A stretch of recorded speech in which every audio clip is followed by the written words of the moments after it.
Hi, friends. Welcome into the firm of Harris and Marang. Patrick Harris here with you, yours truly. That's Danny Marang to my left. Casey Smith over there on the beats. Per usual. Happy little Tuesday out there. Little Tuesday. Hopefully everybody's doing all right.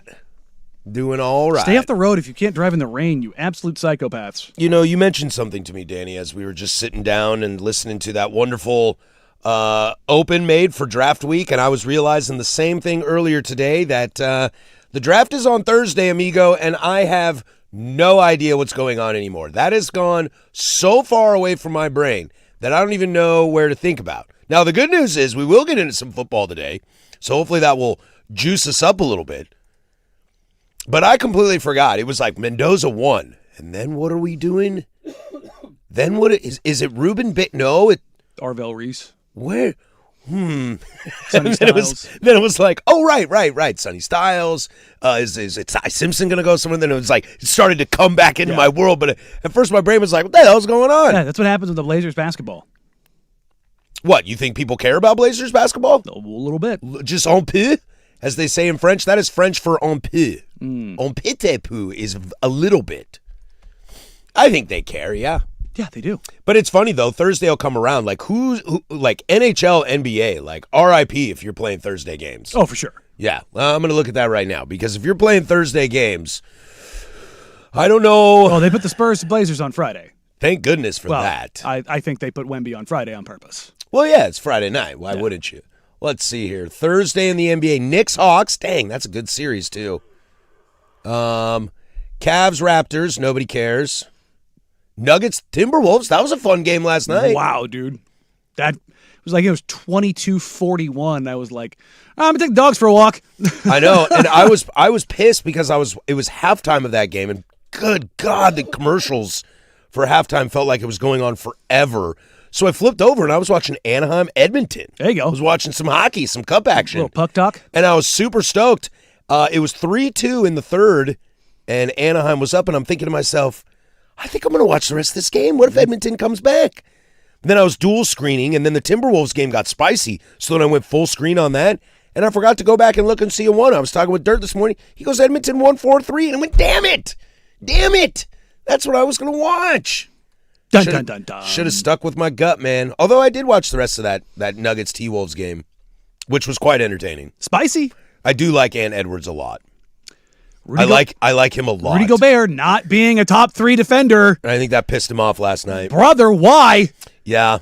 Look, Chet had a good year, but having Chet above Rudy to me was just wild. Is Chet one of those guys that everybody hates now in the league? I don't hate him. I don't mean you. Yeah. I mean like in the league. Do you think people are like, F that dude? I don't think it's that. I think if you look at OKC, like, the number 1 seed in the West and Chet's good, I'm like, take Rudy Gobert off the Timberwolves, like the on-off splits. They're like when he's on, it's a Gobert effect. When he's on the floor, they have one of the best defenses in the league. When he's on the floor, one of the best defenses in the league. When he's off the floor, they're a tire fire defensively. I did respect Ant Edwards when he looked at his stat line. He goes, "Oh man, I'm ass."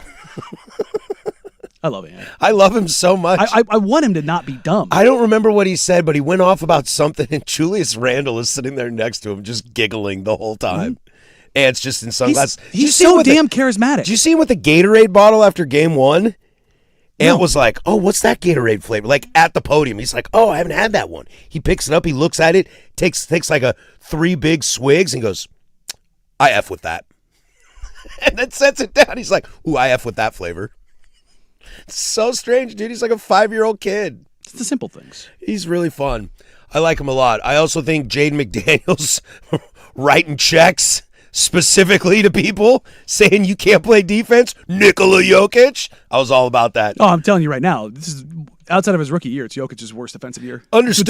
It's why I absolutely, unequivocally would not give him the MVP. Understood on that. I just think it's funny that Jaden McDaniels is like, Jamal Murray sucks, Nikola Jokic sucks, Aaron Gordon sucks, Tim Hardaway Jr. sucks. That's how you beat him. Just go at him. I respect that. By the way, you know where Jay McDaniels is from? Seattle. Oh, back to your theory that Seattle Canadians. It's not a theory.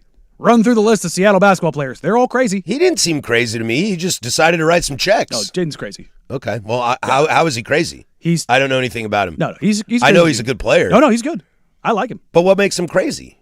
He's crazy. Oh, that's not a good enough answer. Trust me, That's not a good enough answer. Yeah, he's crazy. Okay, so I just have to trust you. Yeah. Okay, I doubt that. I'll wait till the red light's off. that doesn't compute in a court of law. Yeah, no, it does. But he's a great player. Let's see. Is there hockey on Thursday? So the games are Knicks, Hawks, Cavs, Raptors, Nuggets Thursday, Nuggets, T-Wolves. That's at 6:30. I feel like smack dab in the middle of the draft. When does the draft start? It started like 5? I think the pre-show's at 5. Isn't the draft? No, I think it starts at 5. I think the pre-show's at 4. Draft could be over by then, or at least I'll catch the second half on Thursday of Nuggets T-Wolves. Doing my classic, it's time to get into hockey and pretend like I care. Nope, 5. Starts at 8 at p.m. 5? 8 p.m. Eastern. Yeah, that'll be good to watch that. So then on Thursday, no Sabres and the Bruins. That's at 4. Hurricanes, Senators, our sister team, our sister club, as we should call that. Carolina up 2-0 in that series. I mean, they're good. The Fighting Dundons. And the 7 o'clock is Avalanche and your LA Kings. Did you know your Kings were in the playoffs? Yes. I did not. I also know it's going to be a bloodbath. Yeah, I think the Avs are the Vegas odds on to win. But that's a 7. So I can dual box this after the draft. Also, do I need to watch the draft? I mean, yes. Why? Pomp and circumstance. Plus, we get to get all the stories about the kid whose wife, mother, son, cousin died. I already know Fernando Mendoza's mom is sick. We're going to get. I already know this. Baptized in that, and there was who's the wide receiver who was a basketball player. Totally blanking on it. His mom died of cancer. I got that one the other day, and I was just like, okay. And his mom apparently told him when he was a kid, like, I know you love basketball, but you're going to play in the NFL, like before he ever played football. And then he ends up he's going to the NFL draft. It's like, oh, okay. Yeah, that'll be a game time decision for me, I think.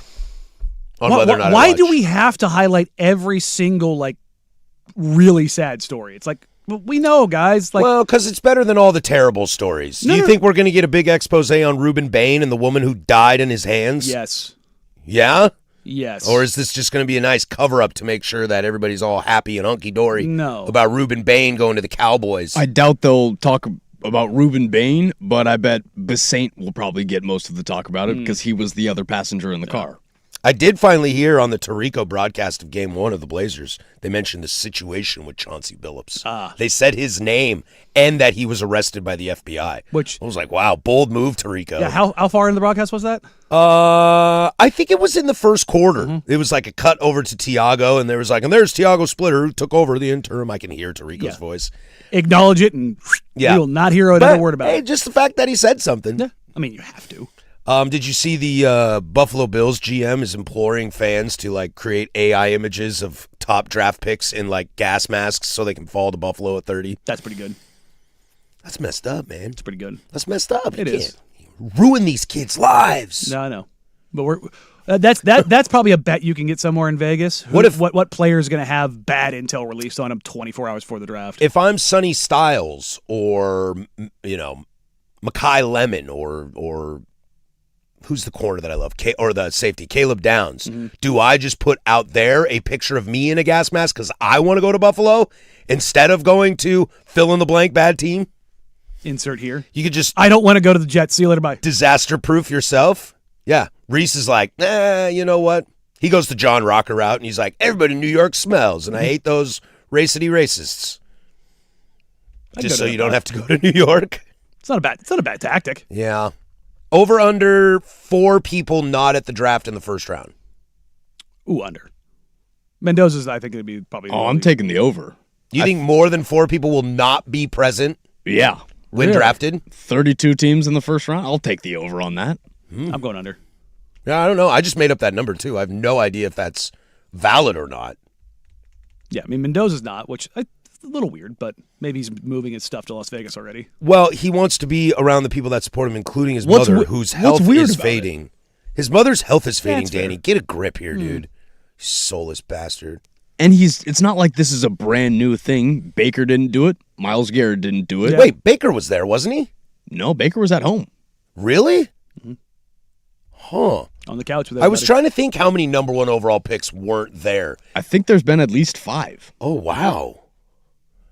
Wow. It's a bit of a power move.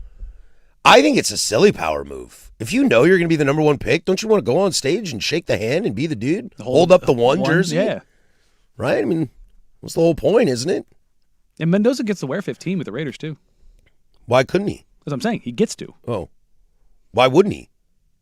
Because it could be retired. Who's number 15? That's what I'm saying. Joe Burrow didn't do it because of COVID. Trevor Lawrence didn't do it. Bo Jackson didn't do it. Kyler Murray didn't do it. Baker didn't do it. Joe Thomas didn't do it. Oh, yeah, Phillip Joe Rivers Thomas. didn't do it. Joe Thomas was on a boat fishing. I mean, that's the most Joe Thomas thing. Wait, back to this 15. Why couldn't he wear 15? I'm Because confused. it could be retired Why would it be retired? on any team. How are you not getting this? I don't get it. He could actually wear a 15 jersey if he wanted to, like on the stage, because it's not a retired number for the Raiders. Okay. I'm confused. Clearly. Yeah, I don't understand what you're getting at. He could actually hold up like the 15. Like they could have that already ready. Like, Oh. Well, brother, are you woke? Well, yeah, I'm awake. Was he going to wear a jersey number of somebody that's retired? They wear the. They always do the jersey. one because they're the number one overall pick. I know that. I'm saying he could if he wanted to, because it wouldn't be something that it would interfere with. Like they could have his jersey ready to go. Oh, I heard the Raiders weren't completely sold on taking Mendoza at number one. It's the most like locked in thing now that we've had in a while. So My brain hurts right now, real hard. clearly, Well, I understand that you are attempting to make me sound stupid here, but I don't follow. it'd be like if Bo Nix went number one, but he wore 7 in college. Guess what? He couldn't go up on stage wearing 7 because it's John Elway. ding ding ding ding. Okay, ding. there was a lot of transitive property there. Yeah. Well, I was trying to give you like a very easy one to make. Okay. Andrew Luck, if he wore 18 at Stanford, couldn't go up on the Colts stage and wear an 18 But jersey. he didn't wear 18 at Stanford. I know, but Mendoza wore And Bo Nix 15. didn't wear 7 at Oregon. What? I mean, I think I just stating facts here. You understand why this is confusing. Can someone back me on I'm this? very confused. Thank as you. well. Thank you very, very much. Because they don't wear their number that they wore. They Nobody wear does. the round or the pick. I know, Yeah. but I'm saying when you're the number one overall pick, You could wear the one. You could decide whatever you wanted to do because it's already locked in. Because he's so locked in, it's done. It's over. I heard the Raiders aren't convinced that it's Fernando Mendoza. Where has that come out in the last month? I have my sources. There you go. I talked to Al Davis yesterday. Your brain is mushy, according to YouTube. Well, I mean, I was celebrating a national holiday yesterday, and Al Davis and I had a long conversation last night over Fleetwood Mac's rumors on vinyl. Like, that's just how things go down. I was asking Al about his kids, and he was like, well, Mark, he's kind of a weird one. But I think he's doing all right. I miss going to games, though. Al told me he misses going to games. Oakley dokley. All right, just me here. When we come back, we got a great show for you today. It's a free consultation Tuesday, 12:15. Get those in as well. We'll talk about a local team that stinks, a national team that stinks, somebody's being a D, and Jason Quick's got new information. New information creates new ideas. But let's start. A leftover from the weekend was kind of a fun little shocking trade in the NFL as Dexter Lawrence is no longer a Giant. The repercussions on this and how it affects the draft. That's next. 105.1 The Fan.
10:17 here, Portland Sports Leader. Don't you forget it, baby. We're live as we always are from the shadows of the rainy, historic Fremont Bridge. 503-864-6326 is the fan text line. She'll let you interact with us throughout the entire day. Hang out with us over on YouTube as well. Happy to have you join the chat. It's a free consultation Tuesday, so get those in. You need advice on anything. If it's your Dundon life, your Blazer life, your work life, your home life, your post-holiday brain fog life, you can let us know. We'll help you out with that at 12:15. You can hit that on the fan text line. A lot to get to this hour. There's an available coach on the market now in the NBA. Hey, maybe. And let's talk about idiots and the end to their season in the NBA, at least hopefully. But we'll start in kind of the big story over the weekend that I'm surprised, when you listen to national stuff, obviously they're going to take it because they care more about the NFL more than anything in their possible lives. But I was a little surprised that I haven't heard much from it around these parts. But to your point, Danny, I think a lot of that is the Blazers and the Tom Dundon situation have kind of dominated our situation. But the news came out of New York that the Giants have traded Dexter Lawrence to the Cincinnati Bengals. Straight up for the 10th overall pick in this year's draft. Were you guys shocked when you saw this? Yeah. I mean, not that Lawrence was traded, but for a top 10 pick, I think in my head, when you hear top 10 pick, regardless of draft, you're like, damn, that's some pretty pricey equity. Totally. The argument from the Bengals side of this was that they looked at what defensive players were going to be available at that spot, and they said, give me the 3-time All-Pro. Oh, yeah, I think straight up, if that's what they're drafting is defense, excuse me. That's where they were looking, apparently. If that's what they were looking, then sure, I totally understand that Lawrence with 2 years left on his deal, you give him another year for, $28 million? I understand that shores that up. Was Cincinnati really need to be looking at defense? I mean, I would have been looking offensive line, but... Ditto. Cincinnati struggled with the Samar Stewart draft last year. Yeah, they drafted Shamar Stewart, and that kind of blew up in their face. They didn't get great production out of him at the defensive tackle position, and he also held out for a lot of training camp, so he wasn't there in the offseason. Having a guy like Dexter Lawrence and then just going, all right, that's taken care of. We know what we're going to get out of him. If Shamar Stewart wants to play side by side with him, cool. But we have our D-tackle locked down for as long as we're going to. It's kind of weird, though, because we don't need Dexter Lawrence. We have Dexter Lawrence at home. Oh, no, you don't, because you let Trey walk. Yeah. You're going to spend money on Dexter Lawrence, but not Trey. I mean, I know Lawrence is younger. I get it from a value perspective. I think the 10th overall pick is a good deal for both sides. I mean, we'll get to the Giants side of it in a minute. I was just surprised that's the route they wanted to go. Yeah, it doesn't, I mean... Next year's first? Sure.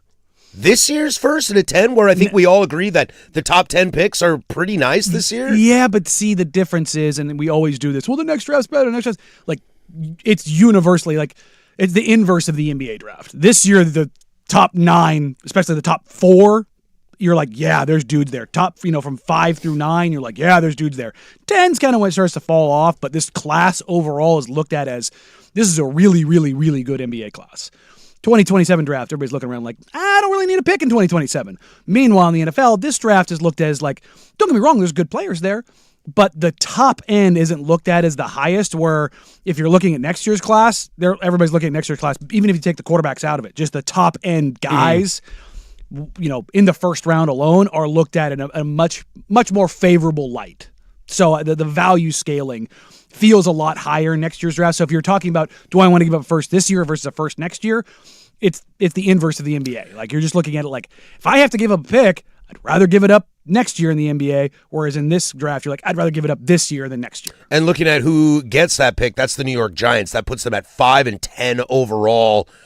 For a team, I think we were all in agreement on this, that New York at 5 was a dangerous pick for them. Like, that could be a player that really changes their trajectory, because we like the pieces they have and kind of what they're building to get there.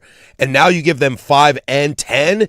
This is a very, very important draft for them all of a sudden. Well, and flip it out, the Giants probably aren't done. On draft day, don't be surprised if Thibodeau gets moved.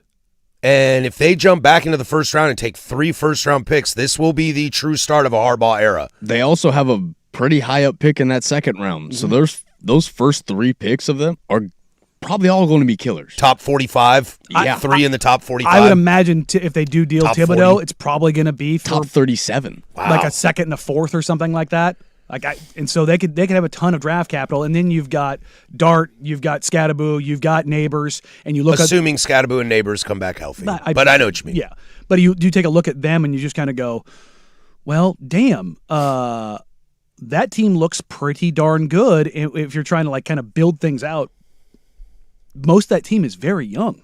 Mm-hmm. And that's why I mean the importance of these draft picks. If you find the right two guys to mix in with this of your rookie contracts of Malik Neighbors, your rookie contract of your quarterback, who I think we're all sold on Dart as at least we're going to take a long look at Jackson Dart being our starter. You now have a potential nucleus of a three-headed offensive monster to what you talked about. I think we were talking about before the show or in the break, if they end up going Tate at wide receiver to really solidify those offensive options. And that's only if Caleb Downs that's only really if Caleb Downs is off the board. Yeah, and then if you decide not to and you grab, let's say, a Sonny Styles, if he falls to you at 5, if you can get Downs at 10 or reverse that, whatever it might be, if you can add another true pass rusher and a guy in the back to lock down your secondary, boy, you're looking at some real foundation pieces for the next 5-10 years. And let's not forget that they went and got Isaiah Likely, brought over Harbaugh's little security blanket. Offensive line is better than it was, but I could see them trying to find at 10 one of the offensive linemen. I think that's probably where they're looking so they can protect Dart, because remember, Dart got killed multiple times last year. Weapons-wise, Scattaboo, Neighbors, Likely, pretty good for a young quarterback. If you can get another weapon in the second round, that's where I think you probably look at one of those wide receivers, because there's one of those wide receivers is going to be there. You also probably got to hope that Jackson Dart progresses, but not too far. I'd rather pay you Brock Purdy money and not Trevor Lawrence money. If you're going to get these two, say you hit on both of these two draft picks, everybody's contracts are going to come up around the same time, and then you got to start thinking about who can we pay. Because last time you decided to pay Danny Dimes instead of Saquon Barkley, and neither of them are on your team. Well, now you just captured your window. You go, all right. Yep, this is our window now. This is our window. Clock starts. 4 years right now. Let's go. Let's rip it. And if you've got a 4-year window to start with young players, I don't know if there's a better coach to have than Harbaugh. Whip them into shape real quick, teach them how to play in the NFL, and then go win some games. I'm real high on this Giants team. I don't know if I'm high on them like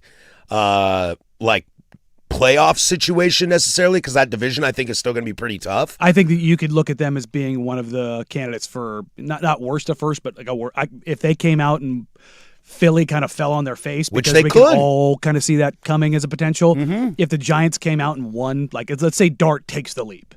Let's say Daniels is hurt again and the Cowboys remain the Cowboys. If A.J. Brown does end up in New England, as the reports are talking about, I would not be surprised to say that the Commanders and the Giants are competing for that division. If you told me the Giants won 10 games, I wouldn't be shocked. That is it, with the caveat of if Dart takes the leap. Sure. If you told me that happened, I'd be like, all right. I believe in Dart. I do too. There was a guy that coming into that draft. That's who I wanted the Raiders to somehow, some way, if they can move, they can get him in that second round. Please get him. And I was off him. I was like, not my guy. No.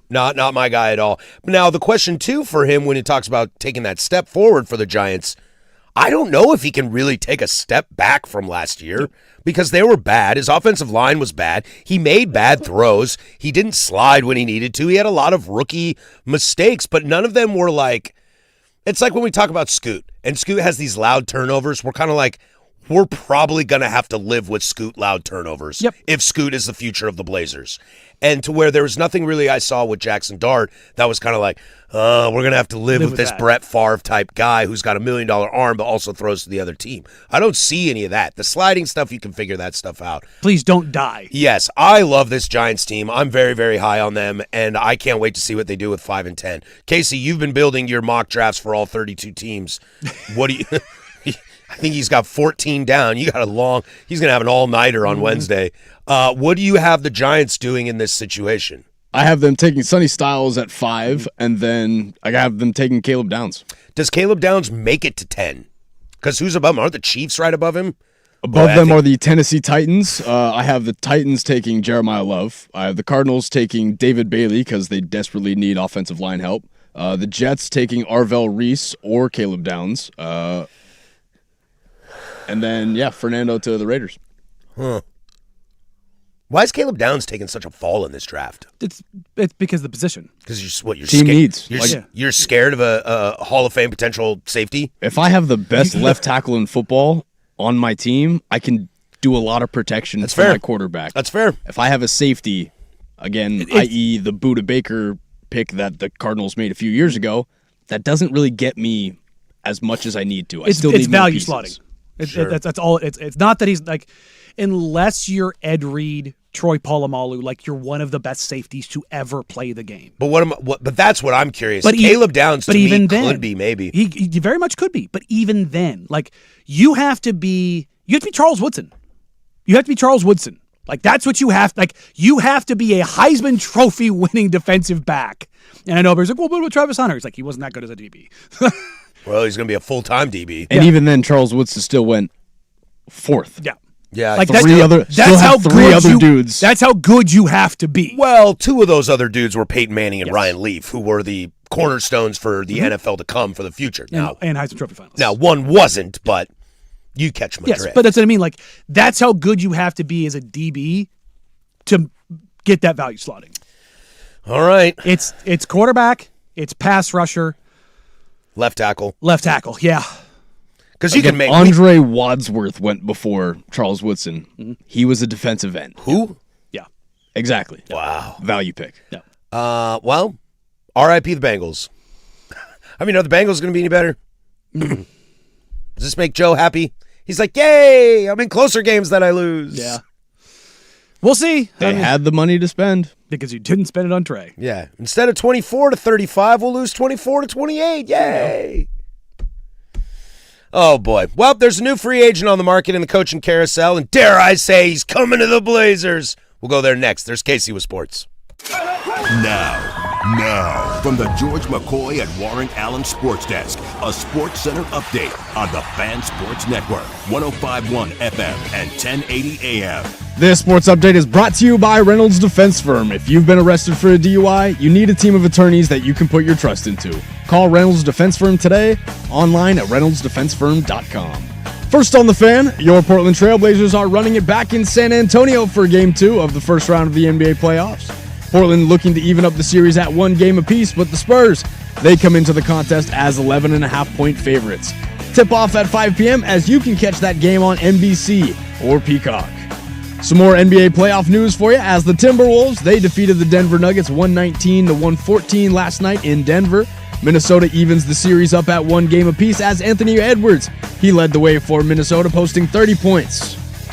The Atlanta Hawks, they even up the series versus the Knicks with a win yesterday.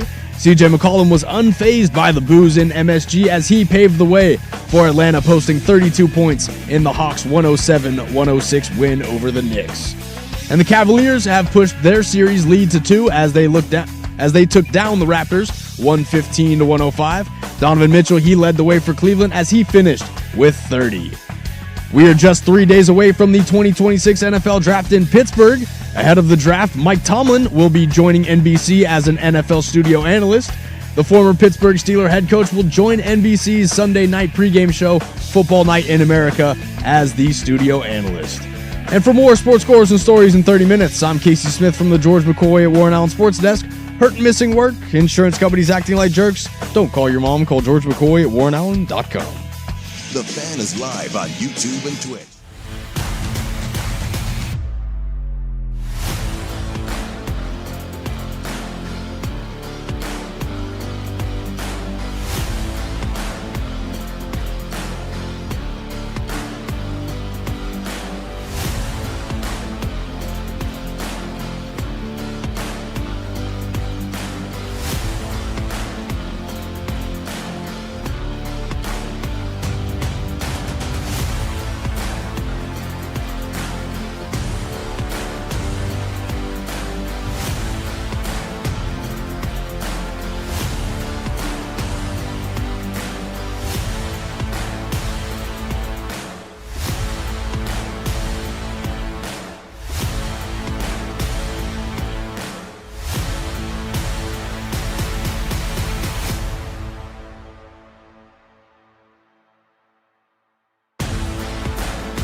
Well, we're getting to a couple idiots leading into the NBA playoffs and one during the playoffs and what we need to do with these little troublemakers, these little whippersnappers. But the news broke this morning from Shams Charania that Billy Donovan stepped down as the Bulls head coach. And if this would have happened, Danny, 3 weeks ago, that would have made sense. Because I would have said, just like you when you teased it to me, oh, he's going to North Carolina. This is an interesting scenario for me. Now, we've talked at length about bad owners, and we will spend some time doing that again today. And the Bulls have a really bad one. And Reinsdorf is pretty tough, despite having championships from both his franchises. All his franchises. Billy Donovan deciding, basically forcing their hand and cleaning the execs out to bring in new ones and then deciding to walk away. I'm curious, Danny, your thoughts or ideas on how this all goes down, because if all the execs stand down and you're looking at the chances of having a nice pick, couple nice high picks in this draft after getting the Blazers pick fired over at you, I thought this was lining up for Billy to have a little more control and a little more say over what's going on, and I'm out. I would imagine his vision wasn't aligning with Reinsdorf. Which is the easiest way to say, okay, I'm out. And to your point, if Orlando, if they don't get out of this series and they fire their coach, well, Billy Donovan may like that gig. Remember, at one point, to Florida. He did have that gig for about 2 days until he went back to Florida and won a natty. Maybe it's, I want this to work, but I know I'm going to have options, including your Portland Trailblazers. Hey, if El Cheapo comes out here and says, hey, Billy D, you're the new head coach, brother, and I will do some unspeakable things. Yes, and you're the new head coach for 10 years. I don't care. Billy Drip in Portland? Woo!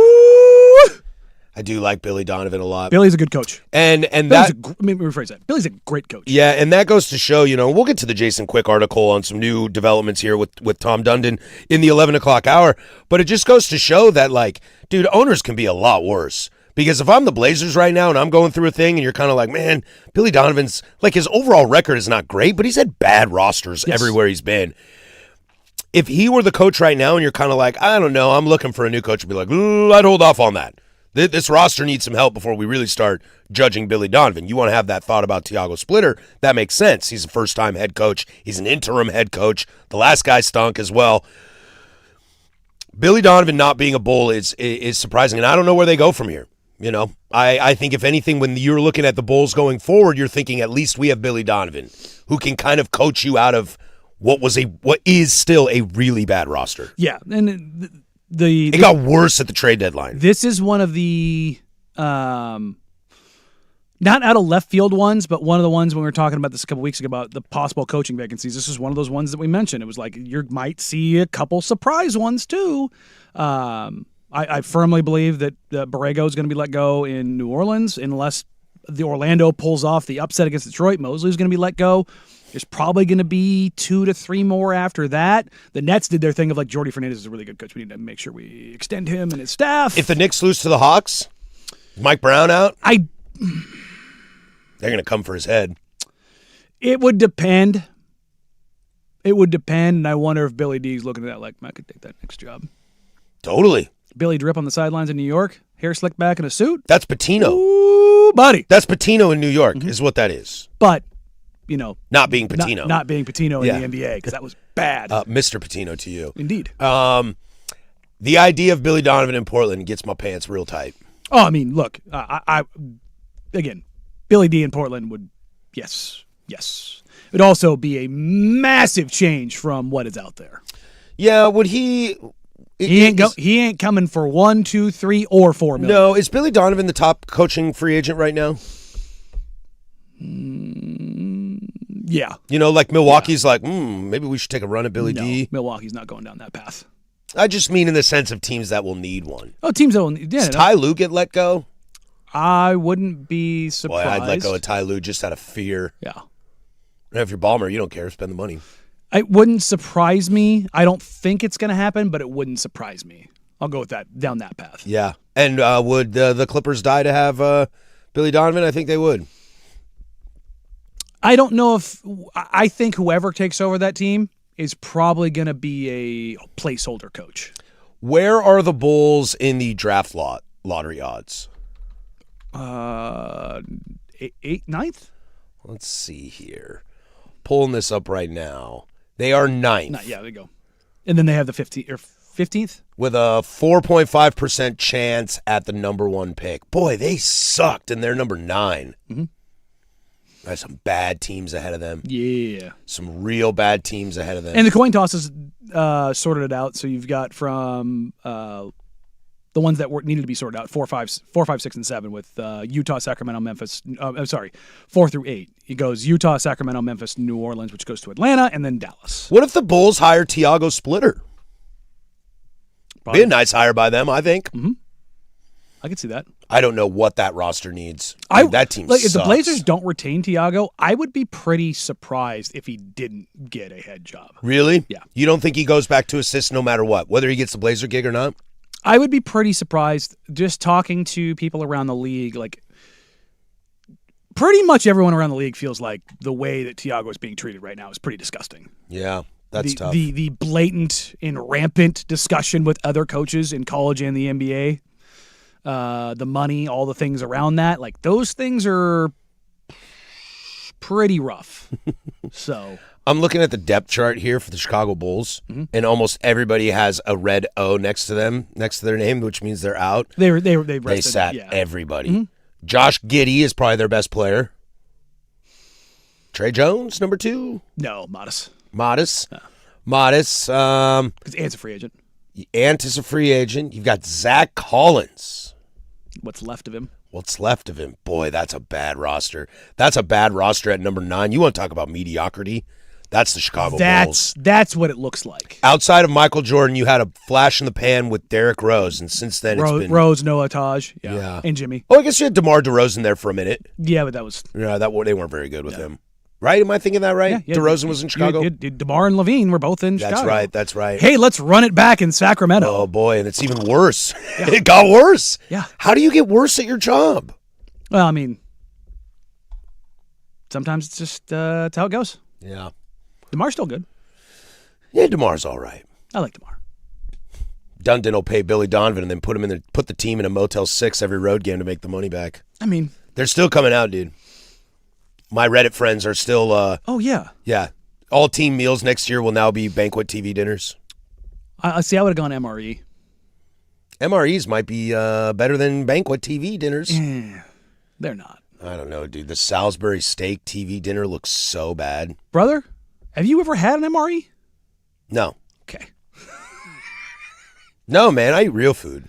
Yeah, look, don't get me wrong. You get your calories. I think that's the only thing that matters. I think some of those dudes on the Navy ships over there in the Middle East would like an MRE right about now after some of the pictures I've seen. Just think about it, how long an MRE stays good for. Yeah, that's never a good thing. Always shop on the outside of the grocery store. The closer and you get to the center inside is the problem. Yes. Let's get into some idiots in the NBA. And have we seen the last of one? And how do we get rid of the other? We'll go there next. 105.1 The Fan. The new home